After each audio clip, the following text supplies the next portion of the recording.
Welcome to State of Mind Talks, the new podcast series from State of Mind Sport. This is a series exploring transition and the complex emotional and mental backdrop to confronting and going through major change. I'm George Riley, and each episode I'll be chatting to a familiar name from the world of sport. And this week's guest has quite a story, really. A professional sportsman who gave up 10 years at the very top of the game in British rugby to work with bomb disposal experts in ISIS strongholds in Iraq. Quite a career change. Matty Blythe, great to see you. How are you? Hi, mate. Yeah, not too bad. You? I'm well, and I'm really looking forward to this chat because yours is quite a story. Your path has been a fascinating one. You're still quite young, ish. Yeah. But it's the emotional and psychological route I'm most keen to trace along the way with you. As transitions go, it's a complete fork in the road, complete turn. What were you like as a kid? Let's start from the start. I feel like I've never grown up. I know I've got responsibilities, this, that, and the other, but I feel my character was very vibrant, very extrovert kind of person. You know, I was always friendly to everybody. And, you know, even still now, I'm exactly the same. You know, they give me the time of day, I give them the time of day as well. I think, growing up, you know, I was always a happy kid. I had a really good childhood. That's basically it. And I'm literally, I don't think I've changed that much from being that kid until obviously being a professional. I think it's made me get where I am today. I think a lot of characteristics that I've built, and a lot of things that obviously I've had to build as well, perseverance and sacrifice within rugby and this job as well. You know, even as a kid, we were training at 6 o'clock in the morning before school. And then after, and then I've tried to continue that because it was a formula that worked, and it got me obviously to be a professional rugby league player. I knew as a kid that I was an athlete, but I was never really. I was a good player, but I was never the most skillful player, kind of thing.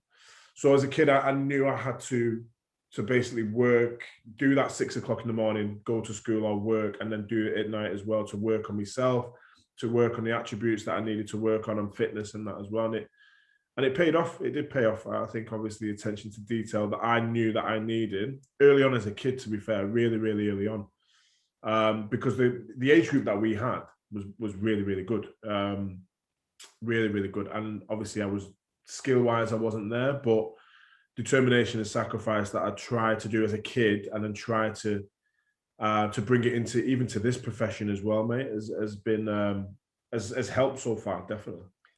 You mentioned three things there: perseverance, sacrifice, determination. How do you learn those things? And certainly as a kid, how do you know those things are important?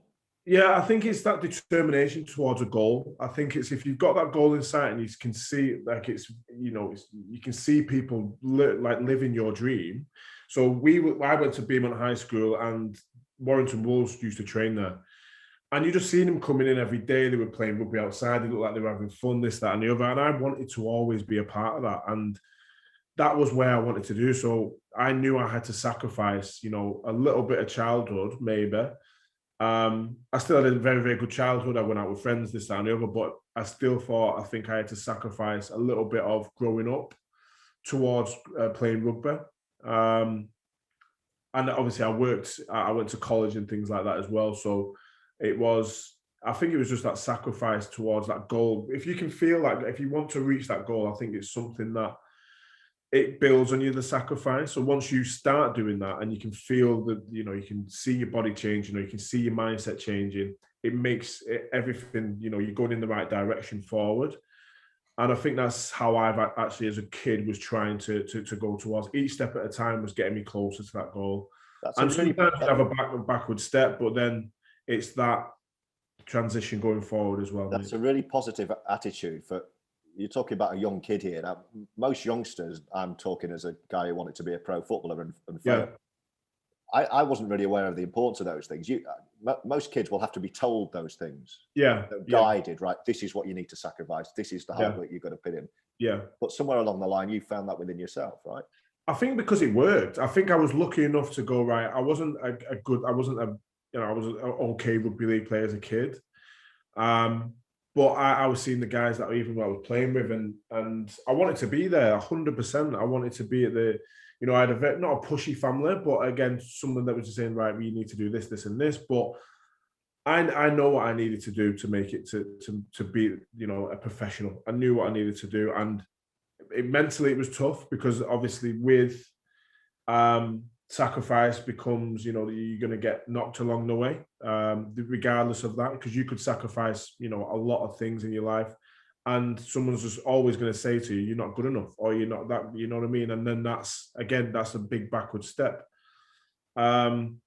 And that was like that when I went to professional, it was like that. It was like, well, you're not big enough, you're not good enough kind of thing. And it was for me to prove them wrong, 100%. It was for me to, and I think a lot of people actually go through this as well before they actually become a professional, or at least a squad player or anything like that, or an international or anything like that. They still have that moment where the people just said, yeah, you're good, but you know, you need to be better. And I took that as a challenge, basically. Took that as a challenge to see if I could get to that, to the first team, get to be playing week in, week out, get to, you know, working hard within a team, and still when I got to that team, not giving up or not thinking that it was just by chance. It was just something that, and it is, to be honest with you, there is a lot of luck involved. I think within professional sportsmen, 100%. I think a luck and being there in the right time, or injuries or things like that, is a massive part of it. But then it's grabbing it with both hands and then seeing where you can go from there, mate. Definitely. Yeah. I've always said the similar thing about the, you know, the line of work that I've ended up in. There's a lot of hard work, a lot of perseverance, a lot of knocks to getting something like broadcasting, which everyone wants to do because it looks so fun. Yeah. But there is a lot of luck. Definitely. Everyone will get a chance if you've got your eyes open. You've just got to be looking in the right place to see it and then grasp it. Because if you're looking the other way, it won't come again, you know. Definitely. I think it was, I think we played Magic Weekend at Cardiff. Was it Cardiff or was it in Scotland? I can't remember. It was one of them. It was literally the first game of the year. And we had like Matt King, you know, Bridget, Atkins, these kind of players that were playing. And they were, you know, they were ridiculously better than I was, massively. We were a club for Warrington, were like the Man City, I think, of rugby league. Money bags, yeah, pretty much. So we can afford these players, you know what I mean? We can entice these players to come in. And for a kid growing up, you're like, oh, God's sake. You know what I mean? And then, not luckily or anything like that, but that is that luck. We had about 4 or 5 injuries that game, day one of the Super League starting. And I remember Michael Monaghan coming up to me, mate, get ready for next week because you're playing. And then that just gives me butterflies now to say, right, I need to get ready. And I think I played like 10 or 11 games, 12. I think it might have been longer. Like straight, I think I got in team of the month that year, that month. And I was getting stronger and stronger and stronger. And it was something that's the luck part of what we're looking for. You know what I mean? It's something that sometimes you might not get the right bounce of the ball. You might not get, you know, the right run the right line, this, that, and the other. It's seconds, and it is, you know, it's inches away from actually becoming a good debut or something towards, you know, a mediocre one, and then, you know, you're back to square one again. So I think I was lucky in the fact that obviously we had quite a lot of injuries during that game, but again, taking it with both hands and then making sure that you're giving the boss headaches. That was a good thing as well, mate. Definitely. I was struck by something Anthony Mullally said in his episode. And it's kind of that transition into being a professional, something that, you know, you've outlined how much it meant to you and how much you wanted to achieve it. And then suddenly you have it, you're in the team, you are this professional sportsman, and life and lifestyle is suddenly a bit different. Anthony said he went wrong at Leeds when he went there because he signed for the wrong reasons. He signed for the spotlight, not the success. He wanted to be that guy out in Leeds. He wanted to be the guy being recognised, the guy, oh, that's the guy who plays rugby for the Rhinos. He wanted to be the guy getting the girls, as he put it. How was that transition for you, and what was your driving force in terms of what you wanted to achieve? How did you make sure your head was right? Mull's right. He's 100% right. Like, Warrington is probably a similar place to what Leeds is. Like, obviously being a Warrington lad anyway, my passion was to play for my hometown team, regardless if they were in the Championship or whatever. It doesn't matter. But Warrington is like that. It's a very, very rugby mad kind of town. People do notice you on a night out. Again, girls, women, this, that, and the other can be an extra of why you want to be a professional. But it was to mingle around with the people that I, grew up watching and things like that. And don't get me wrong, when we did go out, it was nice, it was fun. As a kid as well, as an 18, 19-year-old kid, when people are recognizing you, asking you for pictures, it's a good thing. It is a very, very good thing. But in that other sense, it's like you can't sneeze in Warrington without anybody knowing. So it's that kind of like entrapment kind of thing where it's a bit of, it's false. When you retire, you believe that it's a false statement. People. I love talking to people. I will talk to anybody for an hour, 2 hours if that's what they want. I think that's what people in my the Lee Brazes of my career, the Benny Westwoods, would literally speak to anyone and give anybody the time of day, and that's what Brazy taught me. That, to be fair, very, very much so. Even on a night out, if you're having a beer with the lads and stuff like that, make time for people.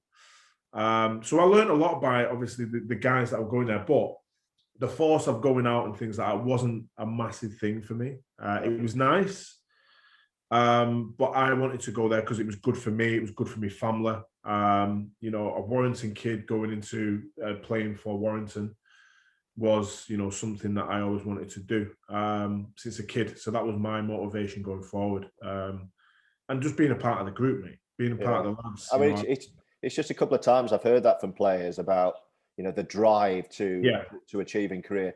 And they've mentioned the lure of celebrity. And it's something I've never really got my head around how that would be a driving force to be a professional sportsman, where you look at it and you think, surely a driving force is to be the sportsman, the professional. Well, I want to win that. I want to achieve that. These are my personal ambitions on the pitch. I want to do that, do that. It never even crossed my mind that some people would kind of want to get into that profession to be known, to be famous. No. Well, I remember going to Wilderspool as a kid with my dad for a few years, and they had it was called the Touchdown Club, and at the other end of it was like a big barrier where you couldn't go. And when that opened, all the players were in there. And then literally just seeing everyone go, oh, he's there. And that was something I was just like, everybody knows. I know we've just seen them play, but everybody knows these people. Obviously, the fans come to see these people, and now they're going to interact with them and have pictures, and you're just seeing people just like buzz off it. And that was me as a kid, to be fair. It was just like literally autograph book, everything with, Mark Foster, even Benny Westwood, people like that. Don't think he's that old, actually. I don't know. He might. But yeah, Alfie Langer, these kind of players that you just looked up, you just see him play and give him everything, to actually stand next to him was, as a fan, was amazing. And I think that's probably what, especially the younger generation, is like, I've just seen you play for 80 minutes. You were good or you were bad or whatever. It doesn't really matter. But now they're standing next to you and they're like, that's amazing. And it makes their day, kind of thing. Yeah. And that's how I thought as a kid, because I wasn't massive into rugby as a kid at all. I started about 12-ish when I was 12. So just when I went to high school. But even seeing them as sportsmen was pretty special, mate. Definitely. It was something that from probably late year 6, year 7 was something was like, right, I want to be in that. I want to be in that, that touchdown club. Obviously not now because it's housing estates. The snooker club on the snooker. Yeah, the snooker. That was my first ever gym, mate. Yeah. So you spent 5 years at Warrington, then you went to Bradford, and you were back at Warrington in 2017. At the risk of fast forwarding through your career, that's the pattern it went. And that would end up being your final year. You're only 28, I think. I was 28 at the time when I retired. At the time. Now let's talk about that last season as a pro. How it unfolded. How happy were you at the time, and at what point did you start thinking that you might be needing something different in your life? It was probably about a year before that. I was at Bradford for the last year. I wasn't enjoying my rugby, and that's massive for me to say that, because I always play with a smile on my face. I run my blood to water. That was kind of the thing that I like to do for the team, and I just didn't feel that anymore.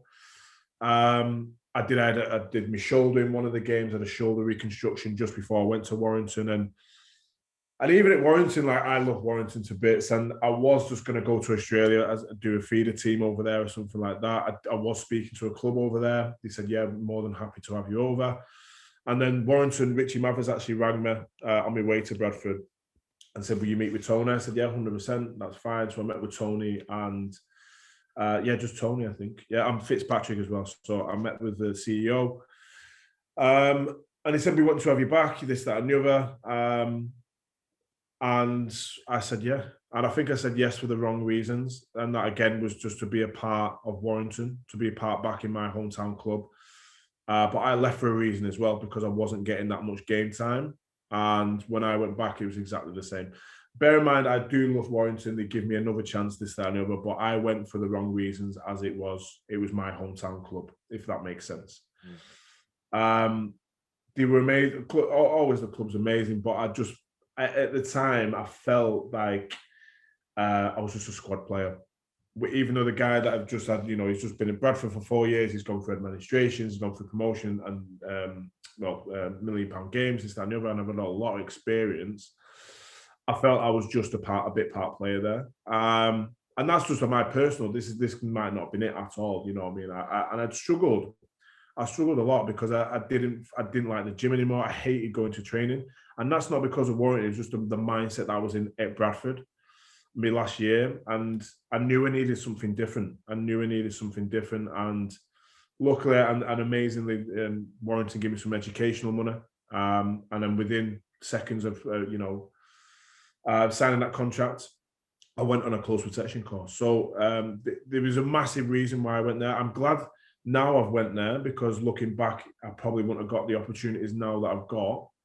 But again, it was that sacrifice, that perseverance to go into that environment again with Mike Cooper was coming back as well. He's someone that I grew up with, and he's my age, and we've gone through academies together, this, that, and the other.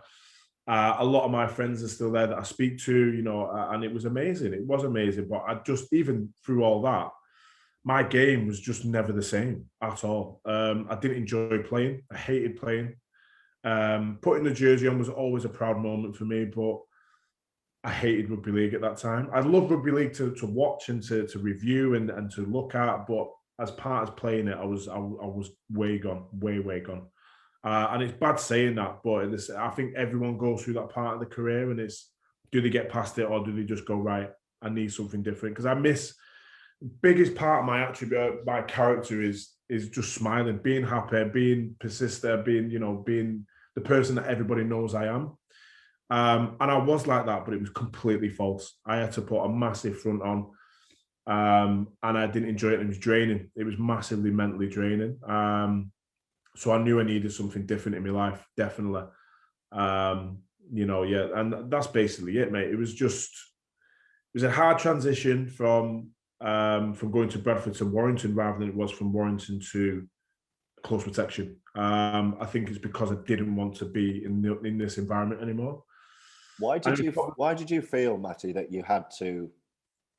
I mean, you've in your final year, you've signed a contract with a professional sports club when you can't do it anymore, and you hate it. You've just said you hated your job. Yeah, and a lot of people will associate in so-called normal job. I hate my job, but it pays the bills or whatever. Yeah. How were you able to sign a contract?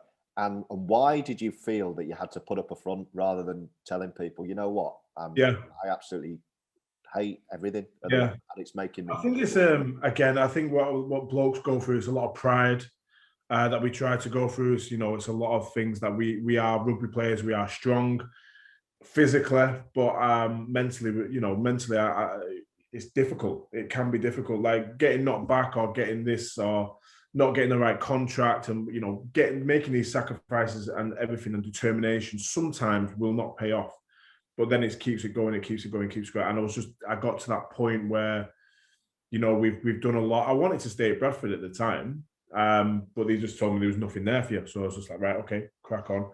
And that is sometimes what it is. It's sometimes like rejection. Rejection is not a nice thing, regardless if it's by a female or a professional or a job or something that you're not good at. Then it's just like, well, no, you're not good enough, mate. And it's just like, and even before that, I was just getting to that point where it was just dead difficult to just to be happy in the sport.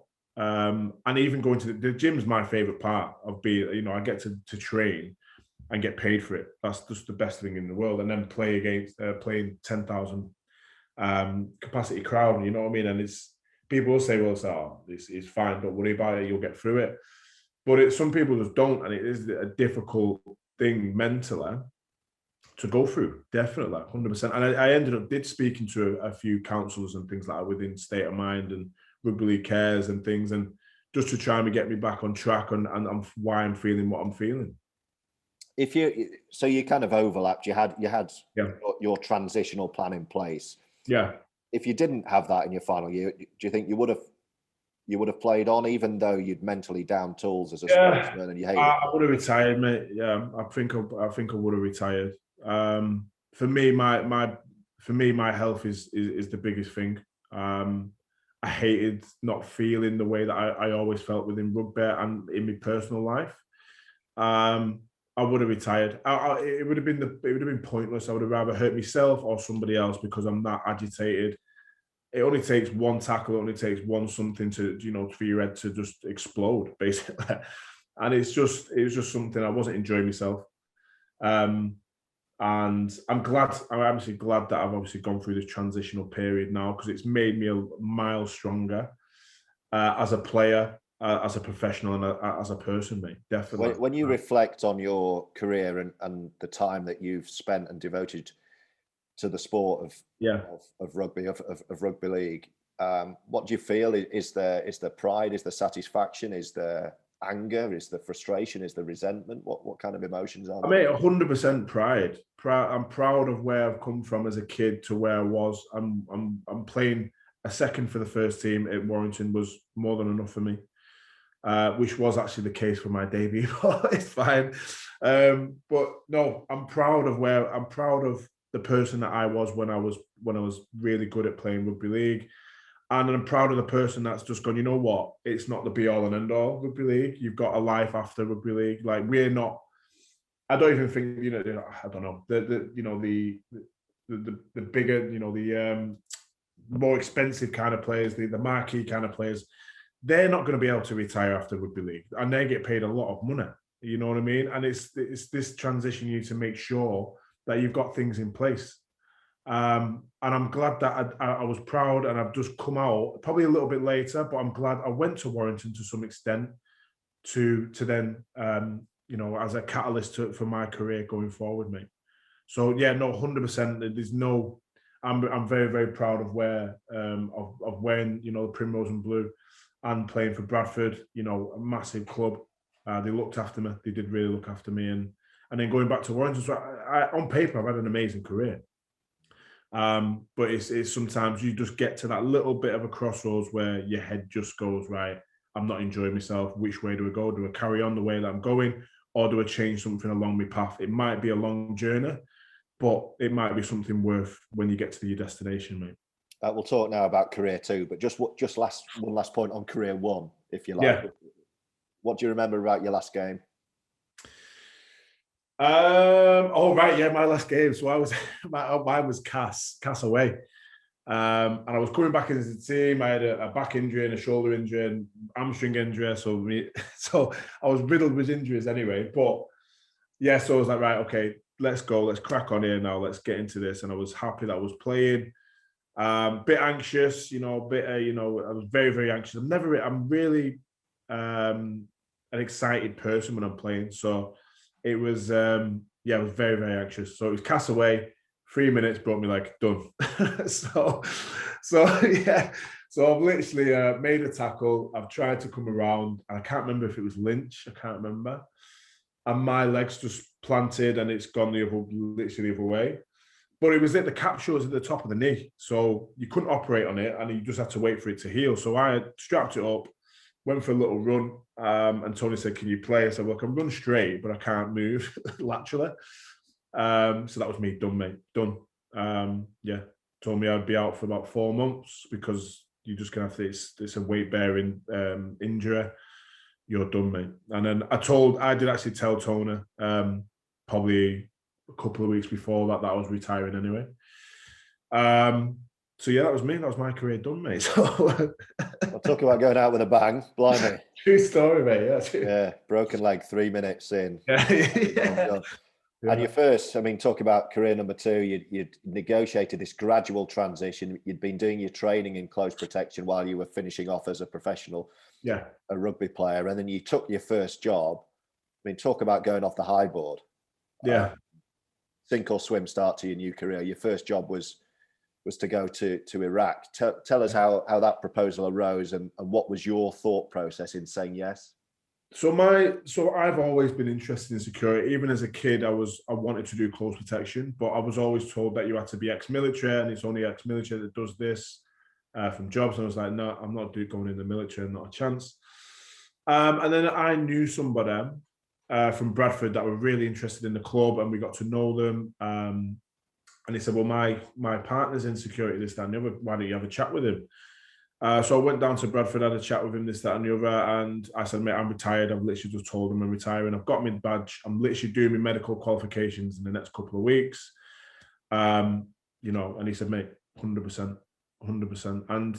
And it was a big decision. It was a big decision, but I knew from the get-go that if I was going to go to a hostile environment and not learn my trade, but be a part of another team, but obviously in a different kind of aspect and a different kind of profession, then I needed to be at the top of the game, 100%. I needed to be in these hostile environments, knowing what these guys know, who were all ex-military. And I was the only civilian on the contract. So again, it was for me to get there. Literally the same path that I went through rugby league is he good enough? Does he do this? Can he do that? And I trained every single day. I trained my body. I trained my mind. I trained obviously with the weapons, cross-decking, M-bussing, D-bussing, all these things that we actually do. Medical. I was always reading medical books. I was doing a cybersecurity course online. So I knew, again, I had to prove to my clients that some of them was like, it's a civilian, mate. Like, what's he going to do? And within days, mate, they knew I was there for not just for money or anything like that. It was to make a career. And they knew that I think they knew that within a couple of days, couple of weeks, that my mindset is completely for the job. I want to get home safe. I want my clients to get home safe. And they knew that. They knew I'd literally put my body on the line for that person. And that's exactly what I did for in rugby league. I know it's a different spectrum, but it was something that I've always wanted to do. And yeah, again, it was just proving myself from that aspect and just going, no, I'm not just there for the money or anything like that. I'm here for the experience and, to do a job. If I get employed to do a job, I'll do it to the best of my ability and even more so. So yeah, that was it. It was a difficult one for my family. It was easy for me. I said yes straight away, easy. My family was like, what are you doing? Like, kind of thing. So, how were you able to say yes straight away when you'd basically taken a job and flying into somewhere in Baghdad, which I presume is where you flew into? Yeah. You're going to do a job where you could have died. Yeah. I knew that every day. Yeah, I knew that every day that could happen. And not like it happened or anything like that, but there was things that weren't that, it was a very, very good contract. And, one of my mates got killed over there and, which was very, very difficult. And it is, mate, I love to put my body on the line. I think, I know it sounds really weird, but I do. I actually enjoy the aspect of being a bodyguard, a close protection operative, building a rapport with my clients, making sure that they're safe. But it got to the point, because we're that well trained and that well drilled into what we actually do, that wasn't really the case majority of the time. So it was just the case of, right, we'll get home safe. You'll get home safe, we get home safe. That's the best thing. What was going through your mind on that first flight into Baghdad? What was going through your head? Well, we flew to our transition. So a lot of mine was from Manchester to Istanbul, then to Baghdad. So I had 10 hours in Baghdad to play with, 10 hours in Istanbul to play with. So I had a couple of beers. I did have a couple of beers just to ease the mind a bit, because I knew the next flight was going to be the one where I'm flying over in Iraq. I'm flying to Baghdad. Then I've got to wait in an airport for someone to come pick me up. And I'm just like, I've never been to this airport, don't know this area of orientation or anything like that. And then I'm going to go to a villa, then I'm going to go to this, that, and that. I don't know. Like, it just, everything went through my mind, but exactly what actually went through my mind, my first ever game or something like that. Like, what if this goes wrong? What if that goes wrong? What if I can do this? Can I make sure that this happens?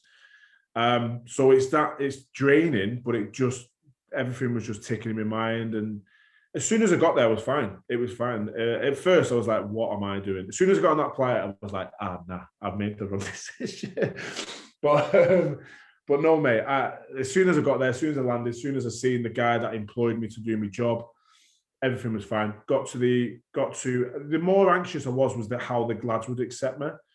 Obviously, being a civilian, I've not been in the military or anything like that. So they knew that didn't matter. As soon as they knew that how I was as a person, how my drills were, how determined I was as a person, that didn't matter to them, literally. And through the guys that actually say, mate, saying, can't believe you've got a job over other people that have not been in the industry, but after working with you, you're probably better than, well, not better, but you're up there with the people that should be on this job, definitely. And I had to prove that, definitely. I didn't want to be a bit part person on these contracts where I was just going for the money. It wasn't about that. It was about 2 years, 3 years max experience to then come back home, sacrifice again. That persevering sacrifice, home life, girlfriends, this, that, and the other, and then coming home and establish myself in that way, mate. What was the scene when you landed at the airport? It was hectic, mate.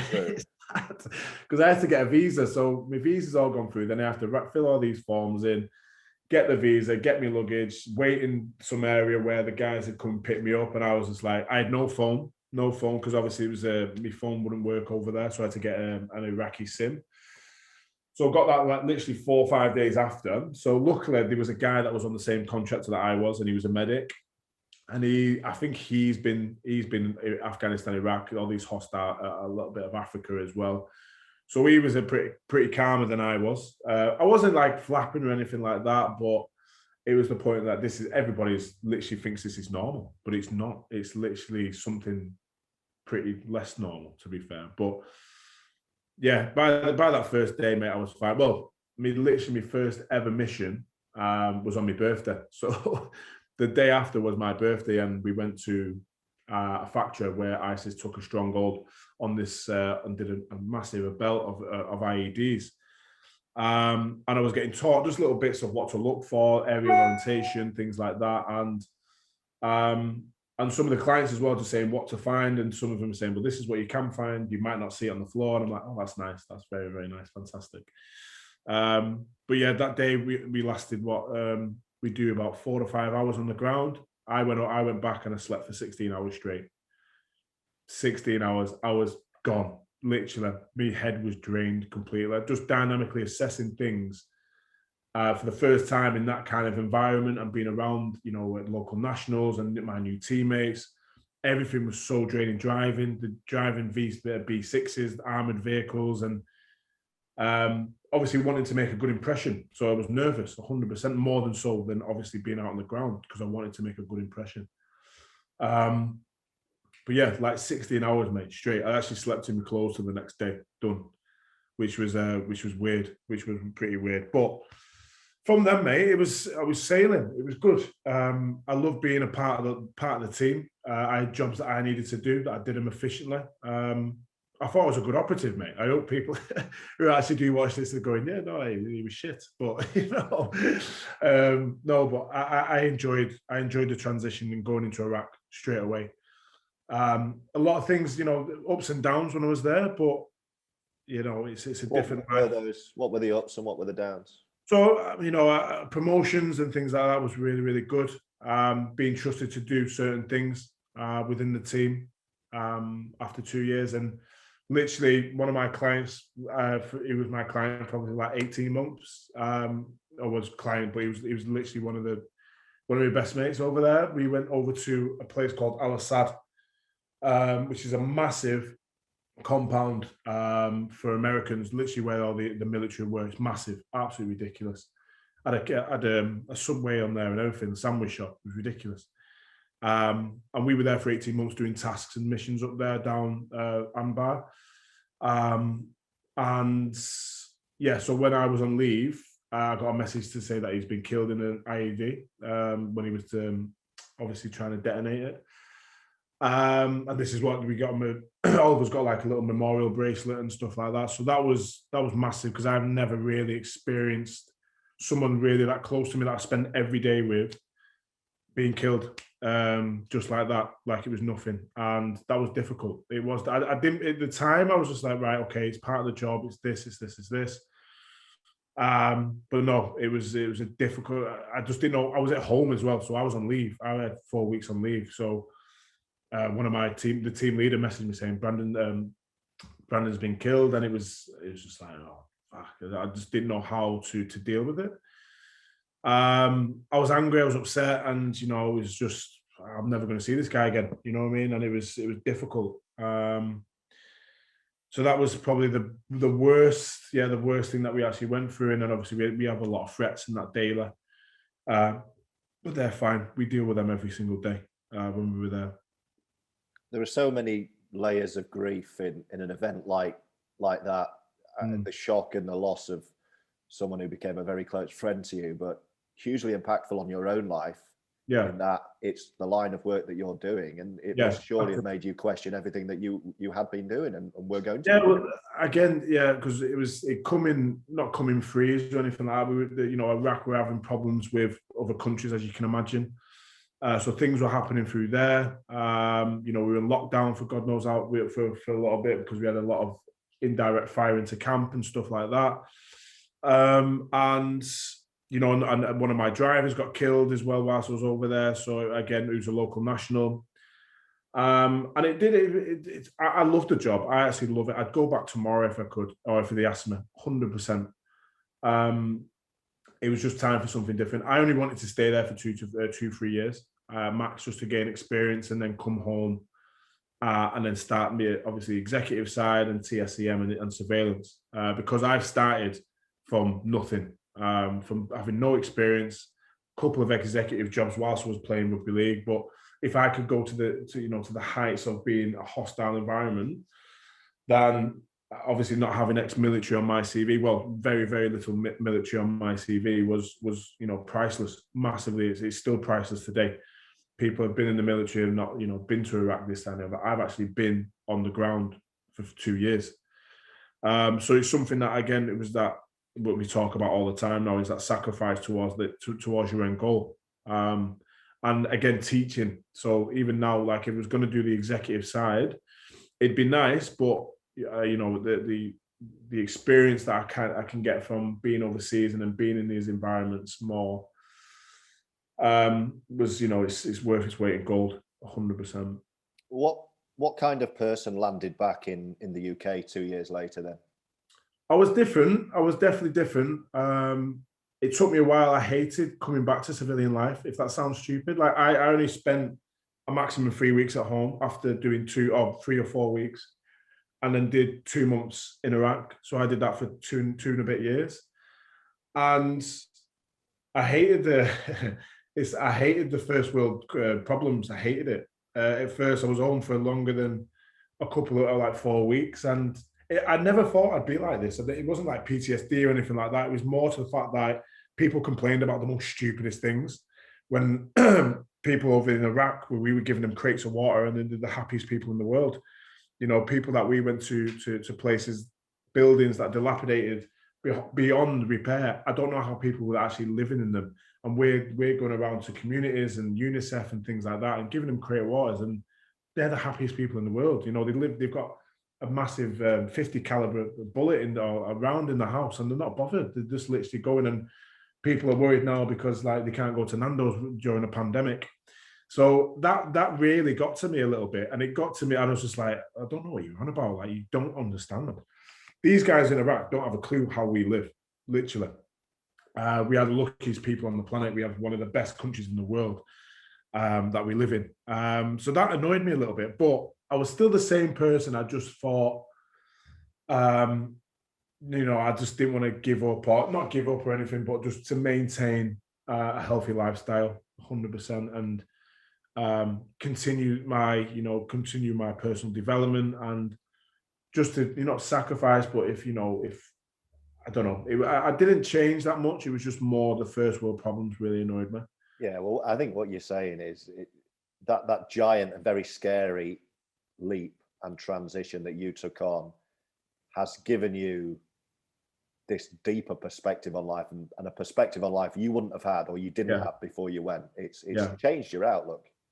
Doing something, stepping out of your comfort zones, changed your outlook. I would say. Yeah, 100%. Like life experience, mate. 100%. Like going to Iraq gave me the biggest life experience I probably will ever have.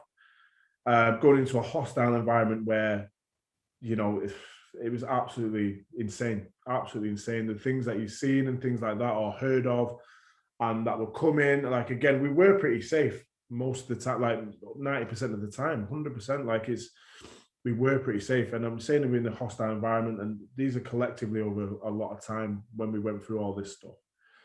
But it does, and that's why another reason why I went was that life experience straight away from rugby, from going to training at 9 o'clock, finishing at 1 o'clock, and being at Costa till 5 was my life. You know what I mean? And I didn't complain about it. You know what I mean? It was nice.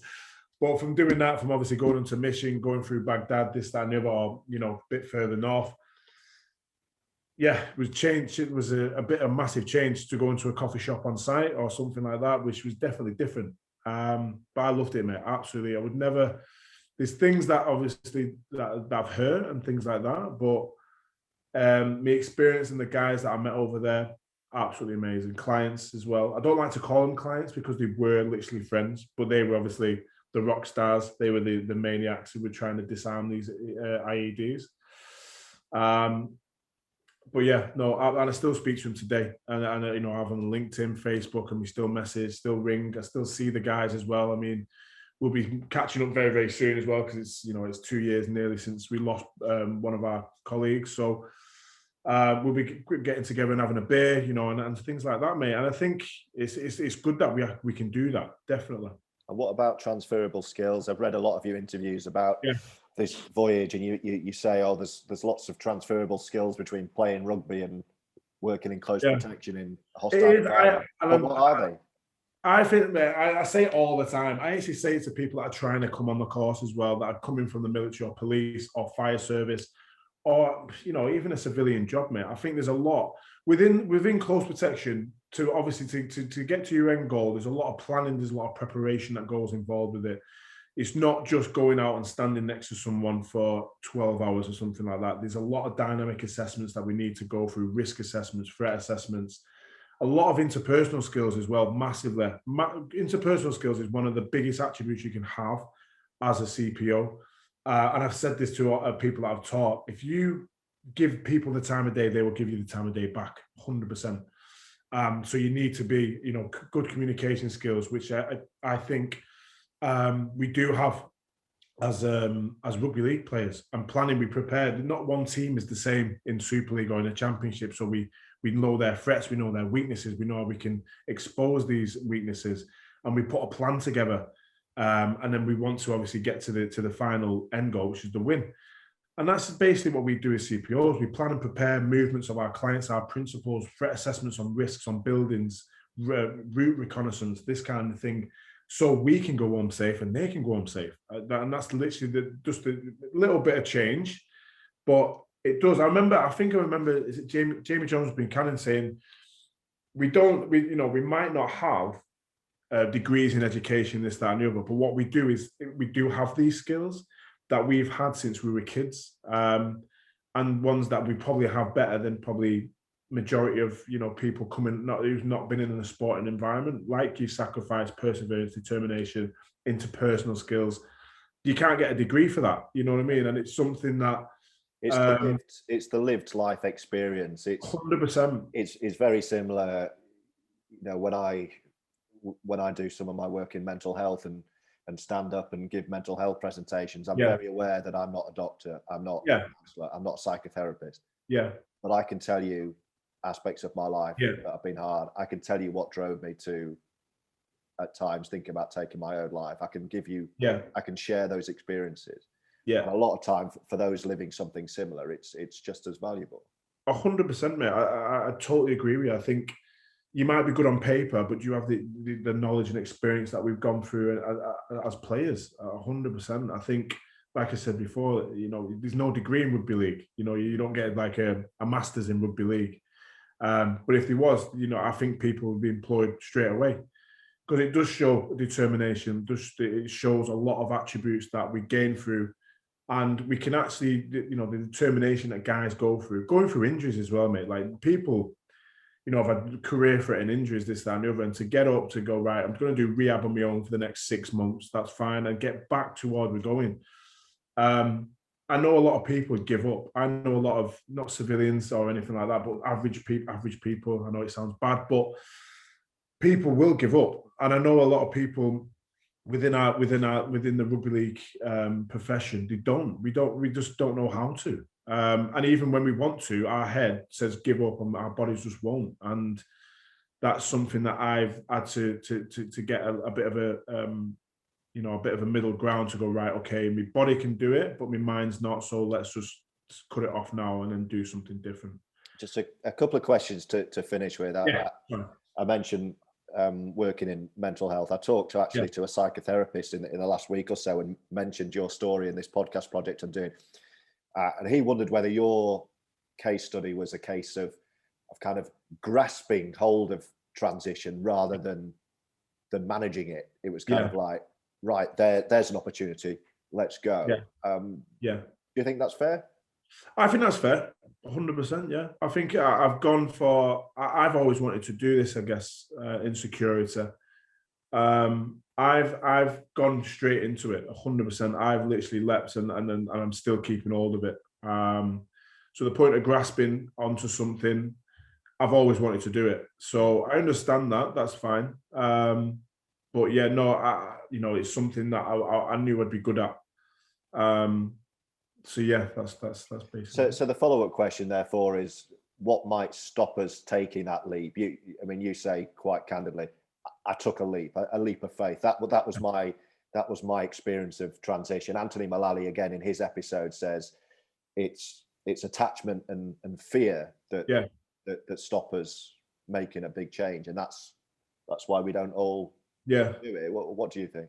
I think again, Mo's right, 100%, and I think it's the lifestyle. The lifestyle changes.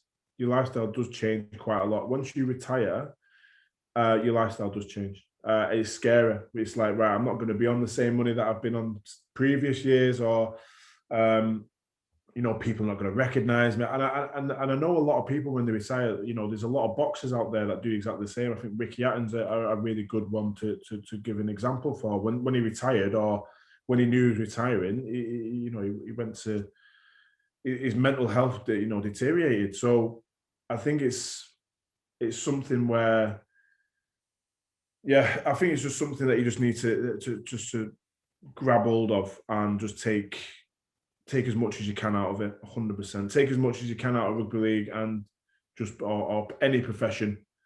And when you're done, just don't worry about it, because you've still got another 60 years of working left. Hopefully not. But it's something that I'm proud of. I'm massively to take this leap, and even now, sometimes my family go like, "Why you should have just kept going, this, that, and the other." And I'm just like, well, it's my life at the end of the day. It's what I wanted to do. It's why I enjoy what I do now, and I'm thankful for clubs to giving me the opportunity. I'm thankful for Warrington massively. So yeah, mate, that's it. Final point then. I think the word you probably mentioned more than any over the course of this chat is sacrifice, and everything you've sacrificed to get where you are today. When you look back, and I guess the things you've sacrificed will be, I don't know, good times, nights out, holidays, family time, whatever. And I speak of someone who's sacrificed a lot for a career. When you look back on the sacrifices you made and the experiences you've had instead, do you think it's all been worth it? Yeah, I'm 100 billion%. 100%. I would never change anything that's ever happened from getting here, from day one to where, not even where I am now, because I'm nowhere near where I want to be now either. I still got goals, I still got things that I want to achieve. But even like heartache and things with family or things with, you know, girlfriends, this, that, and the other, or whatever's happened along the way, molds you into the person that you need to be, if you want to be that person. And sometimes it doesn't happen on your own. Sometimes you do need help. You know, if you're injured with a hamstring, you don't go and run it off. You go to a physio. If there's something wrong with your mental health, you go and see somebody. Simple.